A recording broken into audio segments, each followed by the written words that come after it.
yəni məzun olacaqdı ayın 30-da. 29-da bu hadisə baş verdi.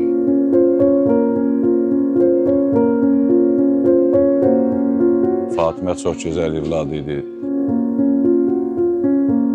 O Fatimə bizim nəslin fəxri olub o.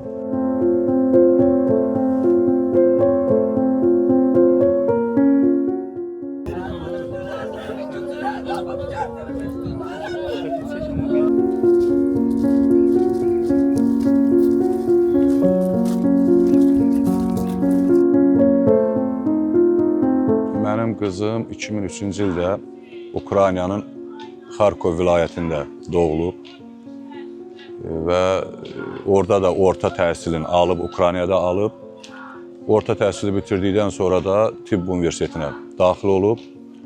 2 il müharibəyə qədər orada Ukraynada yaşayırdı, orada da yəni dərsini davam edirdi.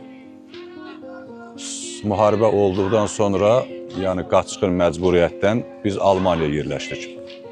Ondan sonra qalan 4 il təhsilində Almaniyada, yəni onlayn şəkildə təhsilini davam etdirdi. 6 il, yəni zaten 6 il oldu, təhsili bitdi. İmtahanlarını verdi, həmçinin yüksək dərəcədə. Sadəcə Ukraynaya getdi ki, yəni məzun olacaqdı ayın 30-da. 29-da bu hadisə baş verdi. Şəhərdə, Xarkov şəhərində bəli, yəni bunların olduğu yerə, rəfiqəsi ilə ikisinin yəni olduğu yerə raket düşüb və qəlpə də mənim qızımın başından, sağ tərəfdən, bu hissəsindən qəlpə zədəsi alıb elə yerində də vəfat edib.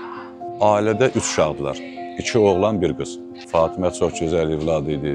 Çünki heç zaman yəni valideyninə, cəmiyyətə, müəllimlərinə heç zaman yəni zərər verən bir tələbə deyildi. Yəni öz savadı ilə oxuyurdu.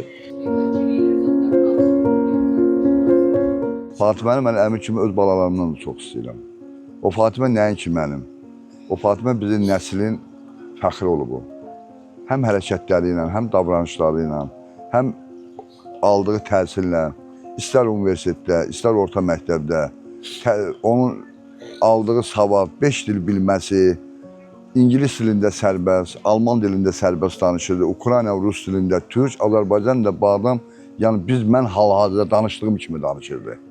Çox yüksək savata malik bir adam idi, qız idi, yəni sağlam idi, mələyim idi. Ona hansı adı qoysan, o adı ona yaraşır.